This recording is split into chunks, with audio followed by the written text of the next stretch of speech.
Okay, that's a great question. What position do you want to be in at the top when you're moving from P4 to P5, high or low? Well, it's contingent on a couple things. First, setup, and second, and most importantly, tell the truth, is hip mobility. And I don't care if you're 25 or 75. If you're not doing something to work on your mobility or to at least maintain your mobility, you're going to lose it, and you're going to get yourself into a position where you cannot produce as much speed or distance as you like, obviously. So first, we're going to do something. We're going to get you out of your seat. We're going to find a wall. We're going to check your hip rotation. We're going to see how much you can move. We'll do a couple drills real quick, and then we'll come back and we'll work on the cheat to get your hands in the right spot and get you hitting deeper shots. Okay, the way we're going to do this is very remedial. We're going to set up in golf posture. You're going to walk yourself into the wall, and you're going to make sure that your arms stay straight. No bending the elbow when we do this check. Set up, arms straight. You're going to turn to lead side, turn to trail side, turn lead side, and turn trail side. You'll be able to tell which side turns more freer, and then based on what you just saw, which side to work on. Okay, a drill that I really like is to get yourself up against your dining room table. Make sure that your feet are underneath. You set up and give yourself some golf posture and have the top of your thighs touch the table. That way in your backswing, you can feel your left thigh getting active and feeling more pressure as you turn back. It starts to roll on the outside. That's what it should do. Knee goes back inside your foot, does not go over your toes. Downswing, you're going to get your right thigh to turn through, and this maintains spine angle. So as you turn through, pressure stays on the edge of the table. You keep turning through and do the best you can to try to get your left pocket looking back or your belly button towards the target. That's going to get you to turn better. Okay, and lastly, here is a drill just to get you to learn how to turn a little bit better. You're going to take your driver, turn it upside down, cap end in the ground, arms stretched out so we're nice and straight again. And this time I want you to feel like you're going to stretch. We're going to get wider. You're going to stretch your hips, and you're going to move your hands forward, right? All the while we're keeping the arms straight. So this way, trail side and lead side. No standing up to do it. Keep it out and keep turning. All right, now that you've taken a look, you probably understand that you don't, I'm guessing, maybe you turn great, but you probably don't turn your hips as much as you could, right? So it probably, with your swing, if you've ever seen your swing on video, it probably looks a lot like this, where this happens because we're trying to smash this ball without rotation. So what happens when you look at it is you'll see that trail elbow does not get close to your right side, not to your rib cage. If you're making a big turn, I'll get to the top, I'll drop, my elbow's gonna be stuck, and then it will turn and release. For those of us that don't though, we bring the hands up too high, we don't turn enough, the club gets pulled, and then we have a scoop motion, right? There's ways to check it. So let's take the time to do it. When you set up, you're gonna take an alignment rod, and what you wanna feel is, when you get to the top, you're gonna bring that club down, you don't wanna have this rod pointed inside target line. You wanna have this rod pointed outside target line. Well, clearly we can't hit from here. This would be silly. We're gonna try to take the club back deep enough, and depth is from here to here. We're looking to take the hands back deep enough, which requires some hip rotation, okay? If I don't turn my hips, tough to do. If I turn my hips, it's easy to do. So you're gonna set up, take the club back, and then on the way down, you're gonna look to make sure that alignment rod is pointing outside target line.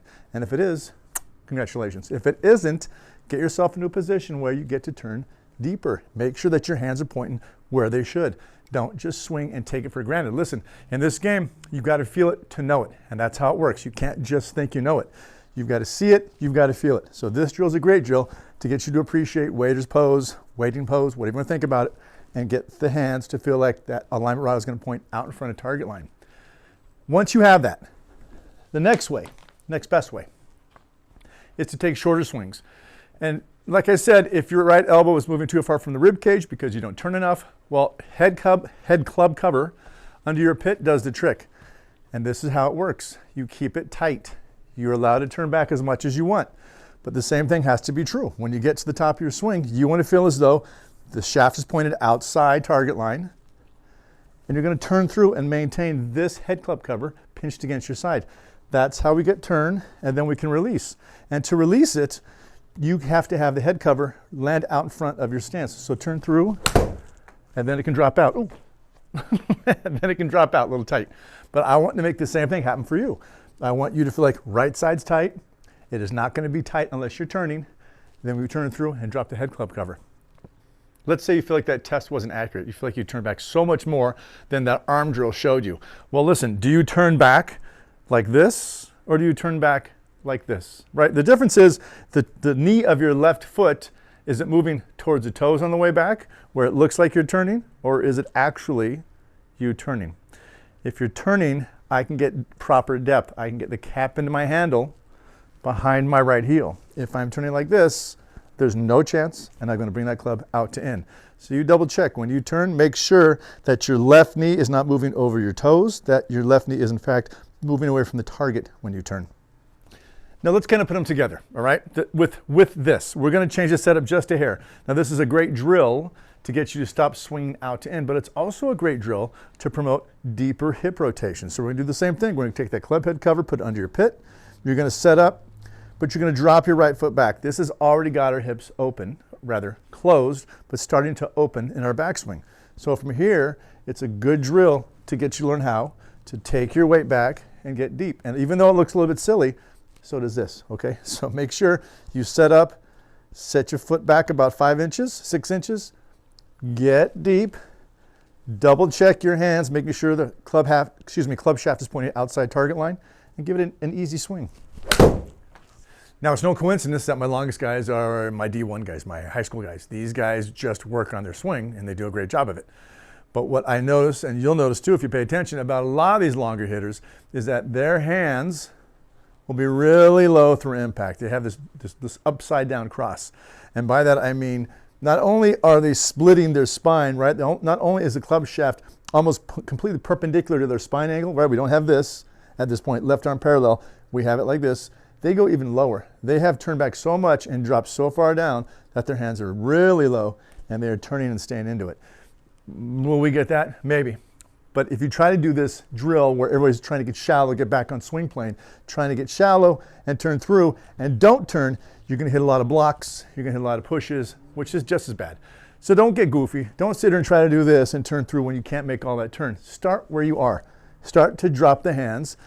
Take the drills and play. Learn how to drop the hands, and then learn how to turn more importantly. Do the drills and appreciate what's involved in just growing the swing a little bit, okay? And if you don't want to, like I said, hey, high hands are okay.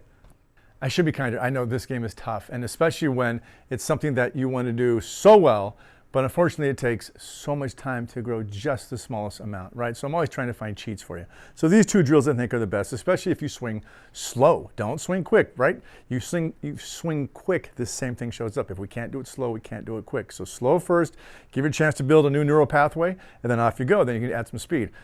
The bottom line is, which one is the right one for you? Well, the best one is if we're getting closer to our swing plane and able to rip that club through with our rotation. If we can't turn as much as we want to, well then higher hands are for you. And you can wish all you want, but unless we're willing to do a little bit of work to get our hips to turn better and get us to understand what has to be done with a rib cage, it's not going to change. You have to make sure you do the work to get those hands a little bit lower, to get your club shaft closer to swing plane, to get that ball to go as far as you want, okay? So do the work and then enjoy the results. Listen, like all my videos, I think I get rambling too much, but I want to share some information, and sometimes I double up on it like I am right now.